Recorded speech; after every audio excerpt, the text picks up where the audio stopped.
So, thank you very much for the introduction. Welcome to all of you. I'm happy that you're still here at this long day. And there is actually a saying that each equation you are showing in your presentation will have the number of participants following you. For this reason, I have not put any equation in there. I hope, I'm not sure.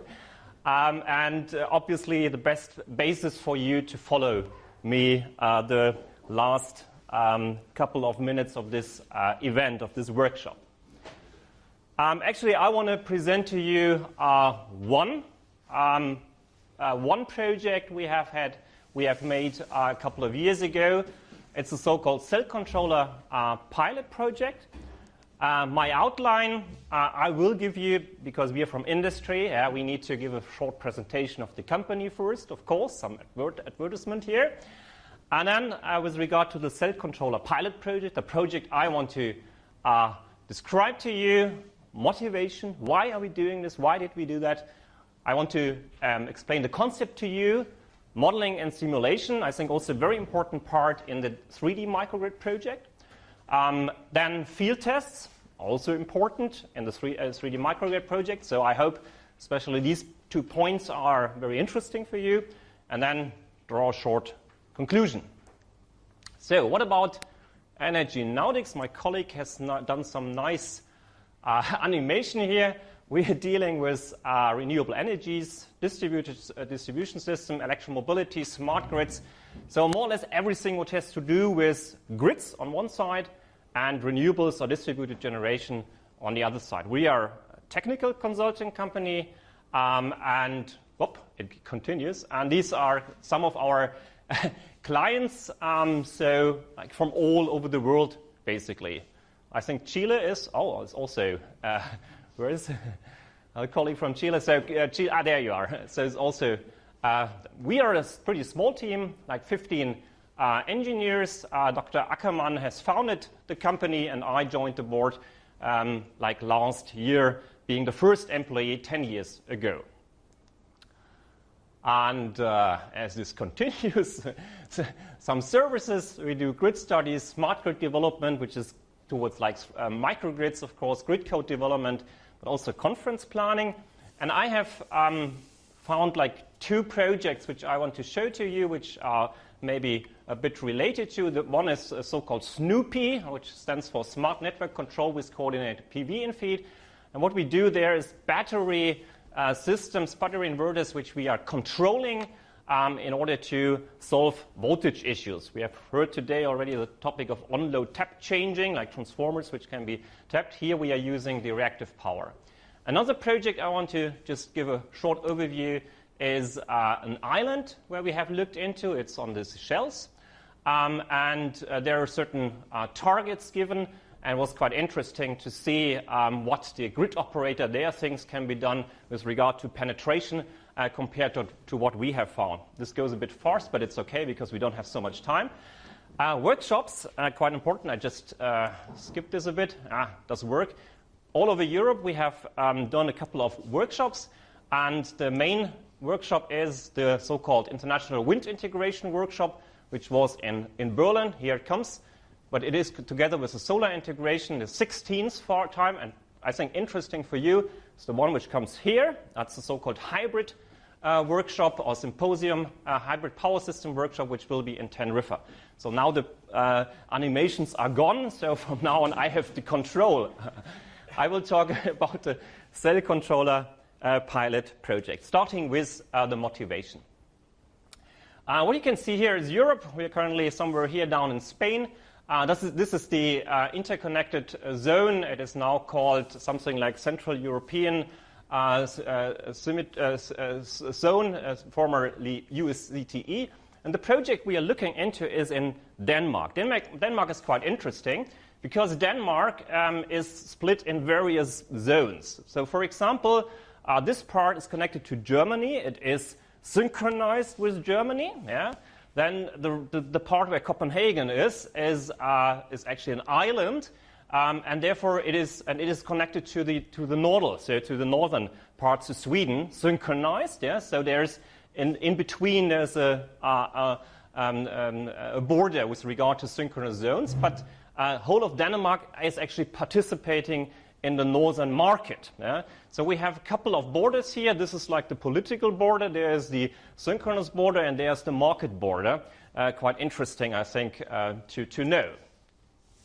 Then, very interesting or very good for Denmark, it is very well interconnected to the neighboring countries, and that is actually what allows Denmark to have really, really high shares in terms of renewable energies. So they have loads of, for this small country, loads of connection, also HVDC to Norway, HVDC to Sweden on this part, and also to Germany, for example, here.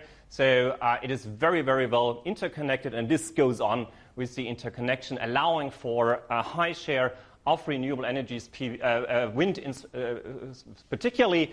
So we're talking about storage this morning, and here we can say, okay, in this case, we don't really need storage because we have a very good interconnection. But this is the situation in Denmark, and this is a situation which we are facing many countries in the world. We have learned from Chile that this is not the situation there. There we have loads of centralized generation. But in Denmark, already from the 1980s to 1990s, so we're talking a bit about history, the power generation has moved quite a lot. So originally there were certain centralized generation units here, coal, gas powered. And then in the 1990s, all of these dots, each of these dots is a wind turbine. That's what you all know. But the second point also, what you might not know, is that these orange dots, they are all CHPs, combined heat and power plants. Yeah? Now, this is not known to everybody, but a similar situation is also in Germany now, where we also get lots of combined heat and power plants. So each and every village has its own combined heat and power plant and is producing the heat as a district heating to the whole village. So that's very, very special. And the nice thing about it is each of these CHPs has a huge thermal storage. And now we're coming into the topic of storage again and flexibility, what we gain. So the idea basically is, or was at that time, if you produce during the week, when everybody's working and when you need lots of electricity, then the CHPs are running, are feeding into this huge thermal storage and provide enough heat then for the weekend when people are at home and don't want to freeze, basically. So there's huge thermal storage which allows for covering a couple of days of thermal demand. And this gives us a lot of flexibility, basically, because we can now combine wind and CHPs with regard to, or decouple it from the thermal load, more or less at least, as long as it is running from time to time. Yeah? So this gives us lots of flexibility and was a very important basis for this project. Then, again a bit more like history, but it's today is still 10 years later, more or less the same. With regard to power balances. So what you can see here is the load and the different distributed generation. So on the west side, we had 4,100 megawatts local CHP units consisting of CHP and wind power units. And on the east side, there was 1,400 megawatts. So that's west is connected to Germany, and east that's connected to Sweden. So there were many hours where actually renewable energies covered the demand, and one important part actually is with regard to the controllability. So what happens is actually that here in the higher voltage levels, the controllability was there, so the operators knew what is going on. But in the meantime, so many, 4,000 wind power units came into play, more than 500 CHP units came into play, and the operators they didn't really know what is happening there. Yeah? So they were kind of uncontrolled. So one of the first, and they couldn't really control, didn't know what is happening there. What were they actually producing? A, and B, they couldn't really control it. And so one of the first tasks in this project was to find out what is actually then going on in these levels. This is the Western Danish wind power carpet, as we call it. So there's some concentration up here. And so the nice thing is it is really fairly nicely distributed everywhere. So you can actually say, we can call this a distributed generation. Again, this is a very important basis for the project itself. What you can see here is Horns Rev. What is missing still is a couple of further offshore wind power plants, which have been built in the last couple of years. They are not shown in here, as this was the situation when we started off. So this is Horns Rev offshore wind power plant. Also in 2003 already, there were certain times. What you can see here is each individual dot shows 1 hour in a year. So you can count them, 8,760 there should be. Still no equation up to now, I think. Have you seen one? You can, if so, then you will get a beer tonight. So, please. So we have like certain situations where you have actually more than 100%. So we have heard this morning already, Germany 70%, newer data to my knowledge even 95%. So in Denmark it was 2003 already this situation. But no problem, because it couldn't be exported to the neighboring countries. And who likes to take the cheap wind power? Does anybody know? Germany, no. They have enough wind. They don't want it. Who wants it? Russia? UK. They're building an HVDC line to UK, but UK has also so much wind. No, it's Norway, basically. Norway wants to take it because they get it for free. They have a surplus in wind power in these situations, so that they take it for free. And what does Norway do in this situation? They don't have pumped hydro, but they have hydro. They have lots of hydro. So they just stop. They keep their water, and as soon as the wind is not blowing, which is actually also quite often the case, as you can see here, they export their hydro for a high amount of money to Denmark. So there was an investigation who has the most profit from the Danish politics to invest into wind power, and turned out the Norwegians, basically. So that's definitely the one. What I find quite interesting is this graph, which does show us that in 2003 as well, you have seen the number of wind power plants. So there are 4,000 wind power plants already out there. What are the rump rates per minute? I think it is given. Does it say? Yeah, it is megawatts per minute, so up to 12 megawatts per minute. So how much? We have more than 4 gigawatts installed and only 12 megawatts per minute. So really, really low rump rates we do see. Why?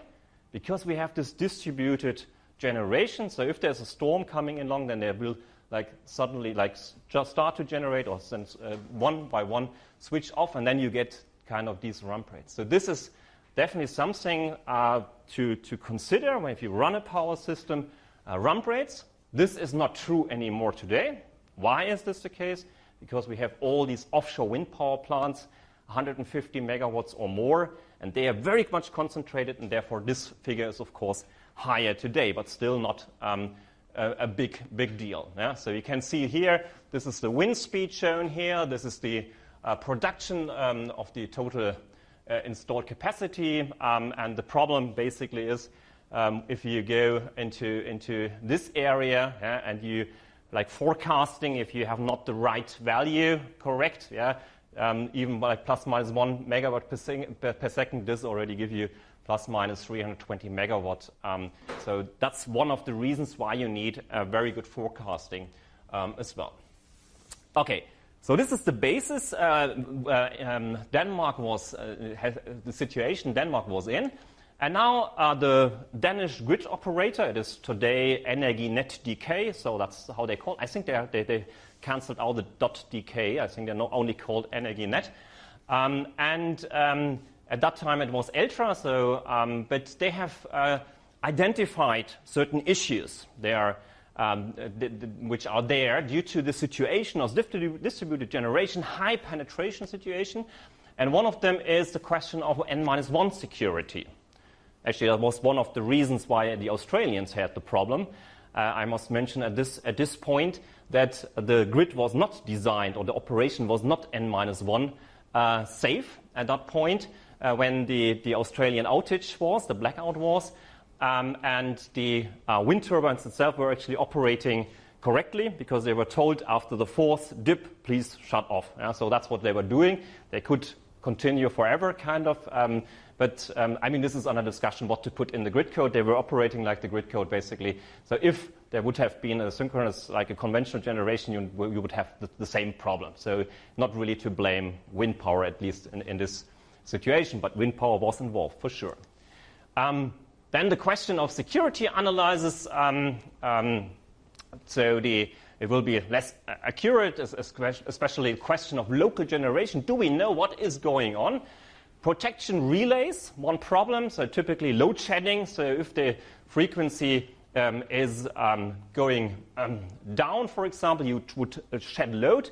But if the load and the generation is connected to this very same substation, you can't really separate. And then you might switch off, shut off a generation as well. This is, of course, not good for saving or secure your system. And that's exactly the topic of under-frequency load scanning schemes.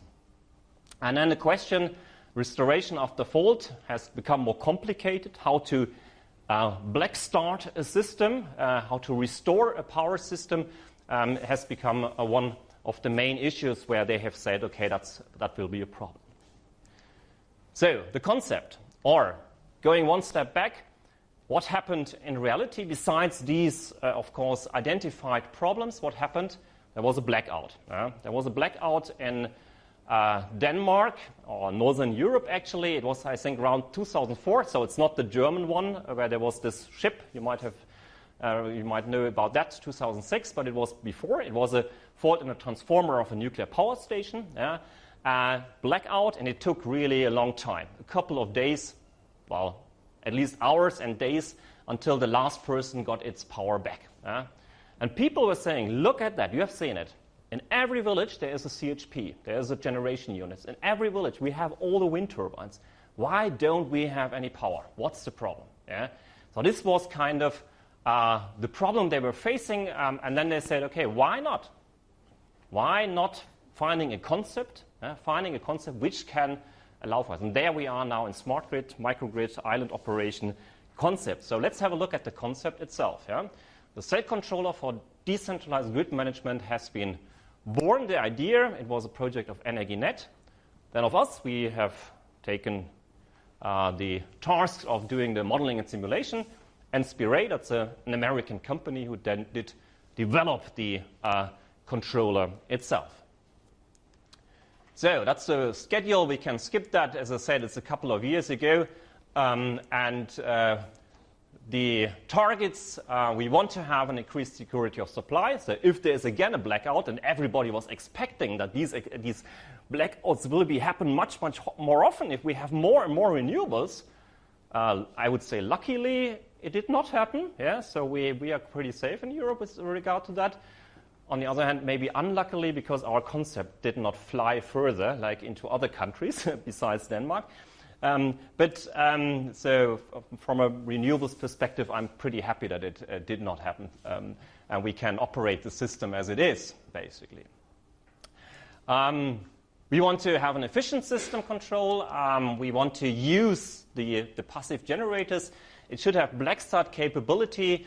It should be operated as a virtual power plant. I mean, we have seen similar pictures today. The cell controller, today we would call it maybe a smart grid or microgrid controller or management system, would take, so there you can also see the voltage level. So we're talking really about a distribution system. So it's a pretty big, a huge microgrid, if you say. So we're below the 150 to 60 kV transformers, so this distribution grid, and we're taking at certain locations, like from the generators, from the wind turbines, from the substations, from the feeders, we're taking values, we are measuring there, and then as soon as there's an issue in the grid, we will disconnect. We go into island operation. That's the feature of a microgrid, basically, being able to operate in both. and then giving controls to the generators in order to have it safely operating. Frequency control, voltage control, we've heard all of that today. So this is basically the concept behind it. And because I have another nice animation, I will also show this to you, showing like this should be the transmission system, with offshore wind, for example. And we have PV, CHPs, electromobility. You've heard about that today. And there is the cell controller. And now, assuming that there is a fault there, we have the definition was we have 1 second's time. So the grid operators using PMUs, phasor measurement units, detects, well, look, we will get an issue, and then gives a trigger, okay, disconnect. That's the idea. 1 second. You have 1 second time to balance load and generation, and then save into island operation. I must admit, we did not make it. We did not make the 1 second. We only did 1.2 seconds, but the grid operator was happy with that as well. So 1.2 seconds was our best we could do. So the cell controller architecture, this is slides from Energinet, from the transmission system operator from Denmark. They wanted to have it agent-based. We have heard already today, centralized, agent-based, whatsoever. So we were actually then exploring these different technologies to use. And somehow at the end, the transmission system operator said, but I want to have control. Okay, and then we told them, if you want to have control, we need a centralized controller. But we want to have it agent-based. That doesn't work. You have to decide, what are we taking now? And at the end of the day, it was more like a centralized controller, which is basically like here, where the Energinet can also give some set points. But then, in order to make him happy, we called everything agent, and put some intelligence also down here to a certain case. But I would not call the system real agent-based. I wouldn't call it. And the other thing is that I think with this, like already 10 years ago when we started on that, there was already so many questions and research and things to solve that we did not want to go into another big topic to deal with, which would be like the communication, like agent-based. But maybe in the 3D microgrid project, we will able to do that. That would be nice. So the primary design criteria is like high ambitions. Nobody recognizes. You just, if there's a fault in the system, transfer to island operation, everything continues. But the moderate ambitions, more realistic ambitions is okay, if it doesn't work, which might happen because of missing generation online, for example, then at least it should be black start capable. So to get the distribution system alive again, and then also to support the transmission system in getting restored. And all of it should be based on software development. So it should be easily transferable, and which, of course, is also very questionable, because we have heard today what the inverters, where is the colleague gone? So what the inverters can do or should do. So not everything can be put into software, but at least what can be done, we try to integrate. Oh, there it is, hidden over there. What we try to implement. So then a distribution system was chosen. It is located here right in the middle of the western part of Denmark, near Holsted. I don't know if anybody had made vacation in Denmark. It's a very nice country, very windy, of course. But here there's an airport called in Billund. So maybe you have, typically you would arrive at Copenhagen or something. And there's also Legoland. Legoland, ever heard of Lego? Yeah? Okay, Legoland is there. Legoland and airport were not part of the project. So because we were doing live tests, and they decided maybe they're too critical on that. But it's also in this region, so maybe you have been there before. So this is kind of a sketch with all the wind turbines. So altogether, 39 megawatts of wind turbines. The transformer is located here, which is a 100 MVA transformer, so it's a big microgrid, to say. And we have all these CHP units here, up to 15 megawatts. And most interesting are these two, because this was the first area. And here is also Billund is Legoland located. We have put this into 3 different areas. Test area 1 was basically 2 substations in Heemswijk and Billund, where there are 2 generators or CHP units, and 1 wind park with 4 turbines located. And then we had to take test area 2, make it a bit larger, do some further tests, and finally then take the whole area. That was the idea. I think this list is pretty long. Do it a bit faster. What should be possible with this concept? Yeah? So functionality, active power control of wind pumps, of synchronous generators, monitoring, very important, of course, reactive power control, voltage control, frequency control, very important, of course, in island operation should be possible. Then capability to open the breakers, of course. Also then shed load, like getting load offline, if there is a surplus in generation, for example, or if there's a lack of generation, then get the load off. If there is a surplus of generation, then try to get rid of the wind turbines first. That's kind of the idea here first. And then automatic fast islanding, as I said, 1.2 seconds, what we did. And then also generation shedding, I mentioned already. We need to have voltage frequency control in the island cell and then synchronize back to the transmission grid. Yeah? We have CHPs, we have wind turbines. Unfortunately, back in that time, we only have very old wind turbines. So these were of the Danish concept, asynchronous generators. Partly they have slip control, but no real controllability. It's really a pity. And we have seen what is possible with inverters. Emulated inertia can also be done by wind turbines, yeah? For example, and it would be really nice to have a really modern wind turbine included there. That was not the case, so we had to operate what is there. Black starting support, transmission case in case of blackout. What were the expectations? Well, virtual generation, so each cell itself should be controlled as a virtual generator. So I can provide reactive power to the subtransmission, 150 kV is subtransmission called here level. I can provide a certain amount of active power. So I have kind of a virtual power plant, a virtual generation. Then online monitoring, automatic cell transition, Blake start, so all the functionality basically. And at the end of the day, of course, increase security of supply. That's what is all about in case there is a blackout, that this cell can be alive. And all the functionality I mentioned already earlier, pure software development, that's the idea, but not very easy to realize. Now let's continue with modeling and simulation. As I said, that's the part Energinet took care of.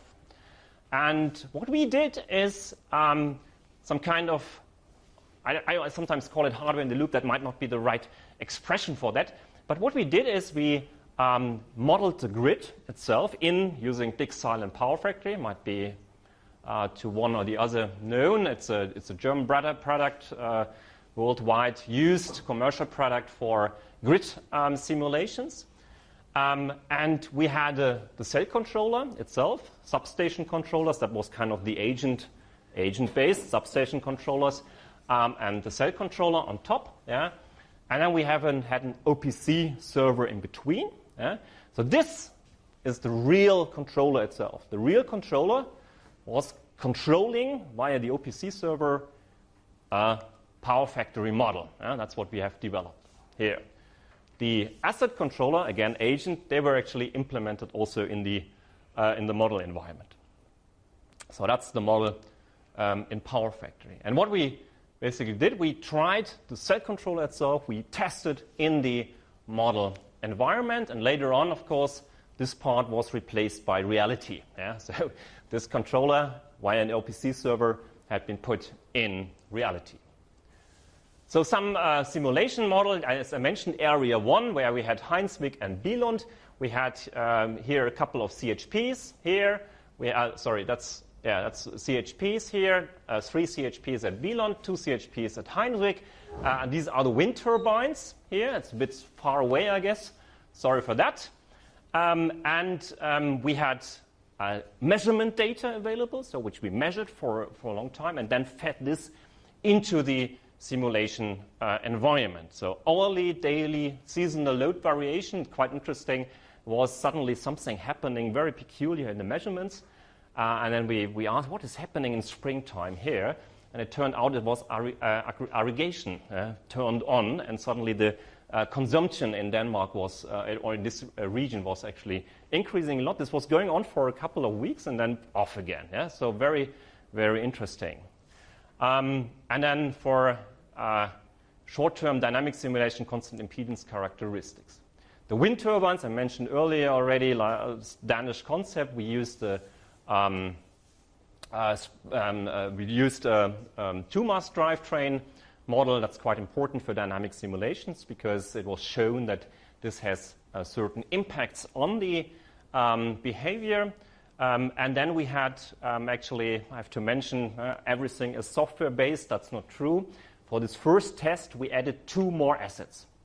One asset was a synchronous condenser. So that's a synchronous generator which provides a reactive power. Yeah? So it is connected directly to the grid. And then there's a secondary load controller, which basically is a dump load, which could act very fast and consume a certain amount of active power. This was, I think, dimension for 1 megawatt, and this 600 kVA or something, which we used for test purposes only in the first test area. So, grid simulation model, we have this OPC interface, inserting external data. We had input data, as I mentioned earlier, also as we got to measurement.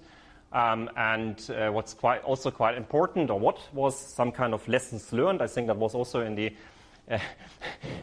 in the title of this presentation, lessons learned. So here's one lesson learned, that although power factor is very, very powerful and very fast, in reality it could not make it in real time. Yeah? So maybe we need a real-time simulator. It's very, very expensive. Yeah? Modern computers might also be able to do that. It was really fast. But what we needed is here some kind of time synchronization between the cell controller and power factory. So it would calculate for each second. It would take 5 seconds or something, and then continue with the next one. But this has been taken into account. So one lessons learned, what we had to take into account. Then we put on some tests planning where we had critical tests. Because we did not want to have real blackouts. That was also another lessons learned. We said, okay, let's start with the tests we are looking at. Start with really easy to cope with tests, no blackout, and so on. And then Energinet came back and said, no. We want to know what this system is capable of. Let's go to the limits. And they were talking then also to the customers, and they said, yes, we want to be part of this project. We want to have a blackout, kind of. Okay, after the 5th blackout, they didn't say that anymore. but at that point of view, I was really surprised when I heard about that, that they really want to be part of it and then experience on their own this testing. So we started with 1 generator, 1 load, increased the number of load feeders, add generators, add wind turbines, and so on, and sort of gradually get all of it running. So real machine test laboratory, as I said, we did static calculations first, of course, and then went into dynamic simulations. Quite important. Virtual generator, what has been tested basically? It was 2 main purposes. Virtual generator operation, that's kind of steady state situation. Okay, can we actually provide a certain amount of reactive or active power at a certain point? What was, of course, much more interesting is islanding. Islanding and then resynchronization what is actually happening, what is the cell controller doing. Yeah? So we also added some load steps to see what is the system capable of doing with regard to how much load can be added. Because what happens basically, typically happened as soon as we went into island, we need to shed load because there was not enough generation normally, or in many cases, available. Then we needed to get up a generator, a synchronous generator, a CHP, online, and then add load. So we get load back, basically. That was the approach. And the question is, how much load can we add? How much load? Which feeder do you take first, for example? We also did some validation of the simulation results. So we had measurements available. We had our simulations, and we compared them. There are various validation methods out there. One is also in the German certification process. We're dealing quite a lot with that, but don't know whether this is really a very good one. So no export Schlager. And then, of course, we checked it for plausibility. And here you can see one simulation, island operation with wind turbines only. With wind turbines only means wind turbines were online, the synchronous condenser was online, and the fast switching load, the dump load, was online. So here we had active power is the green line, reactive power varying quite a lot. Then at 100 seconds, that's here. Don't know if you can see it.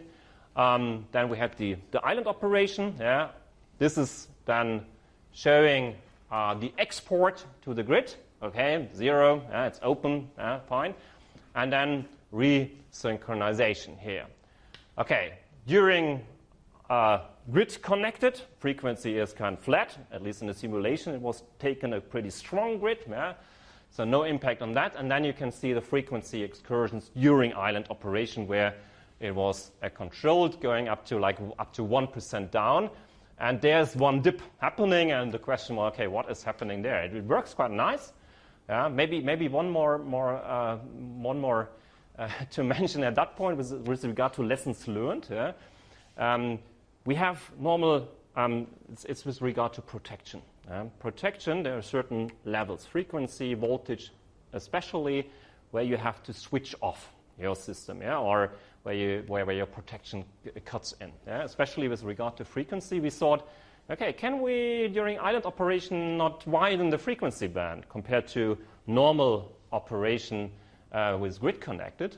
And eventually, we asked the turbine manufacturer, and they said, or the generator manufacturer, and they said, yeah, no problem, our turbine can do that, but we're not giving warranty on that. So we went then basically from A to B and C and tried to, okay, can we do anything with regard to insurance and so on? So we asked our insurance, can we go for it? The wind turbine manufacturer or the generator manufacturer, we can do it. But they're not taking warranty, and the insurance said, okay, no, we are not taking as well the risk for that. So basically, at the end of the day, we had to cope with the protection as it is grid connected, which was kind of, we're really hoping for this flexibility to being allowed for higher frequency swings during island operation. However, simulation shows here, and also the test showed we can do it. Okay, we can do it. So what happened there, basically, what you can see here is now the active power production during this phase. So it's the wind picked up during these 300 seconds. So the generation of the active power, up to 1 megawatt, I think it was, or 1 per unit at that time. Here, this is the SLC, the secondary load controller, as we call it, dump load, fast switching, consuming all the active power. It came to its lower limit. Okay, then I could not control anymore. Therefore, the frequency came down. That's what you can see here. That's the frequency. What about the voltage? This was basically then controlled by the synchronous condenser, kept at least somewhere in the range of 102 to 94, pretty low, actually, but still acceptable. What happened here? Again, there's something happening here. What happened here? There were wind turbines, and they decided to switch their capacitor bank because they were like controlled with capacitor. And we were, again, not allowed to access these capacitor banks. We were thinking, okay, we can integrate at least the capacitor banks, but this was also not allowed. So they were kind of interfering here. So we also put this in the model, and you can see it quite nicely. And if you go back, you can see, wham, you get this jump in voltage due to the capacitor bank. However, here we have survived in this simulation. Yeah, that's exactly the switching of the capacitor bank. So, for the simulation results, we kind of detected invalid operation conditions. So, adjusted some scenarios, continued on that, and we also looked at the dynamic stability margin. So, where can we actually operate, where is it not, in order to prepare for the tests and give also some like improvement of the scenarios on one hand, but also improving the behavior of the cell controller itself. So how dynamic should it be, or how dynamic should it not be? Sometimes quite important also with inverter control. It can go really, really fast, but that's not always the best thing to do.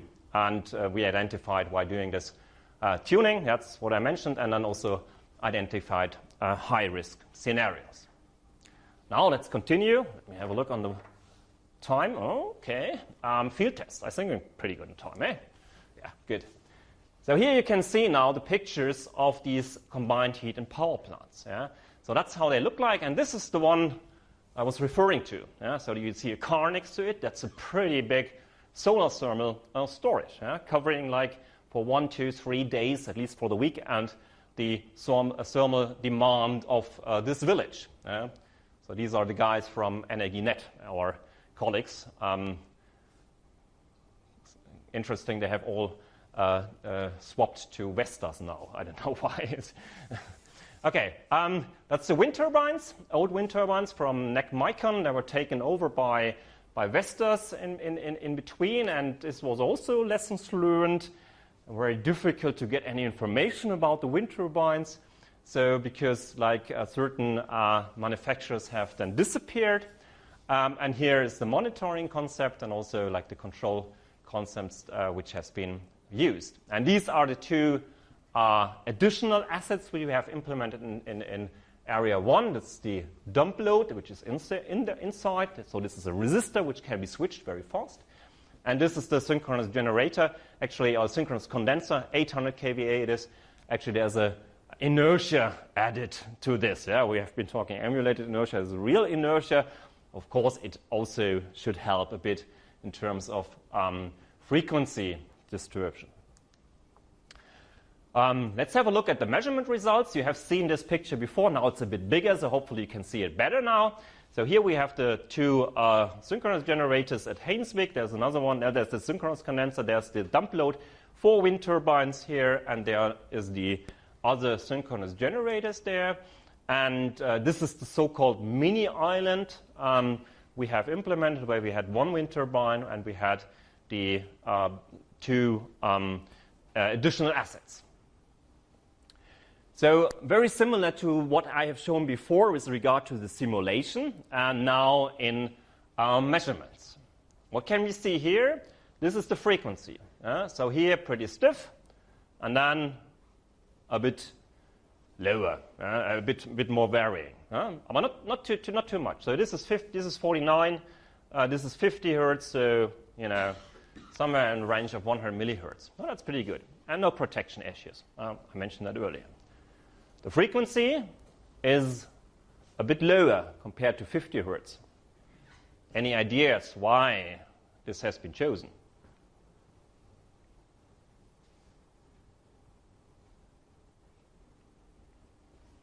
No ideas? Oh, bugger. I thought you can tell me, so I don't have to think at that late stage. Basically, a low frequency tells us that we are operating a bit more at the lower part of the protection. Yeah? So if we come further down, we can. What does low frequency basically mean? I have to think. Low frequency means too much, too low generation, basically, isn't it? Yeah? So what happens if we come down? We can fairly easy get rid of load. So if we drop load, basically the frequency will go up. So we add a certain headroom here in order to be a bit more safe. Think about that. I'm not sure if I did explain it very well, but I think it makes sense. What else do we have here? That's the synchronous load condenser, which was operating at 800 kilowatts up here. This is the wind. So again, varying from 400 kilowatts to 1 megawatt. So within this 300 seconds, again, it's the 300 seconds part. So it was varying really a lot at that point. And as you can see, it is stable up to this point. And there you can see the frequency goes up, 51 hertz, and then off it goes. So no resynchronization, but we can say after 320 seconds, this was kind of a blackout situation here. That's what we do see here. What happened? The wind went so high at that point that we could not compensate with the SLC anymore. What did the synchronous condenser do? That's the voltage, 400 volts here. In the beginning, it has a peak, but then it keeps it quite nicely here in a band of like 395 up to 405. So also quite safely, pretty good control, as we can see here, although the wind was varying really a lot. And as you can see here, also the reactive power is acting, or the synchronous condenser is also acting very heavily during this phase in order to stabilize the voltage at that point. It was tested on 2008, almost 10 years ago, 9 years ago. Pretty exactly 9 years ago in the morning. Next, test 2. Now we have added the whole test area 1 with 2 substations, 2 synchronous generators, 3 wind turbines. And what you can see here, again, is the frequency. This is the grid frequency outside. This is the grid frequency inside. Now we go up to, like in the beginning, we have a peak, but we stay below 50.5 hertz, so still no protection issues. Also, we have more than 1 megawatt of wind power. So in the situation where we were actually switching into island operation, we had 470 kilowatt, but still we were able to stabilize, operate for like 900 or 1,000 seconds, and then connect back to the grid. You can see this here where we have seen similar pictures before. This is like during grid connection, and then later on within and outside you have a certain imbalance phase. We had a resynchronization device in there, so which was looking at the angle of the voltages, at the amplitudes, and then as soon as you're in a window which was allowed, then it was resynchronized. So that worked also fine. Test number 3 is import and export control, talking about virtual generation unit. And this time it is shown for a longer period. You can see here the yellow one, that's the set point. So it was given by the cell controller certain set points, or by the operator certain set points here on the yellow one. And then you can see the blue one following the set points. This is the grid connected situation. We could have done like sharp on this, bang, bang, and so on. But from a market perspective, this is not really relevant. Typically, you have like average in 15 minutes, or which is relevant. And you can see that this does follow pretty nice, or at least from this perspective, sufficiently. You could do more. This is the CHP and BLOND, which is following here. Besides, of course, the consumption inside the cell, so that's why it is high. I'm not sure about the scale. You can't really see it. But what's most important is as soon as the set point is going further up and this generator comes to its limit, so it's operating at its maximum, which is shown here, then the cell controller will activate a new one. The second CHP brings it online into like a minimum generation. So you always have with CHPs to remember like 30%, 50%, depending on the technology, is your minimum generation. So this has to be taken into account. And then together with these, coordinating these two for getting like this set point running. So also this was a success, and this worked very neatly. So, nevertheless, despite careful testing, there have happened a couple of blackouts. The grid operator took care about it by actually feeding from the backside. In case there was like a blackout and a feeder was shed, then it was connected manually from the backside in order not to have too long outages. There were certain unknown details, for example, available. So, for example, the power supply of one CHP was from a different feeder connected, and then this feeder was switched off, and suddenly the CHP went off. So also a lesson learned, or maybe, I don't know if you can ever take care of that. Also, of course, we had some risky scenarios I mentioned earlier, trying to push the system to its limit. But there was no real blackout where I would say, okay, it did not really function as we wanted it to. Yeah? But due to many other reasons, it happened. So, achieved test results. We showed grid-connected import-export control. We showed emergency transfer to hybrid island operation. We showed island wind-only operation, at least for as long as it was in the limits and switched off. Just some of the test results here. So we call it utility-scale microgrid. Is it really a microgrid? We can have a discussion on that, but it is able to operate in island mode. It is able to operate in grid-connected mode. So we can call it a microgrid, and has successfully been demonstrated. Lessons learned, just 2 more points. I've mentioned already a couple of during my presentation. 2 more points.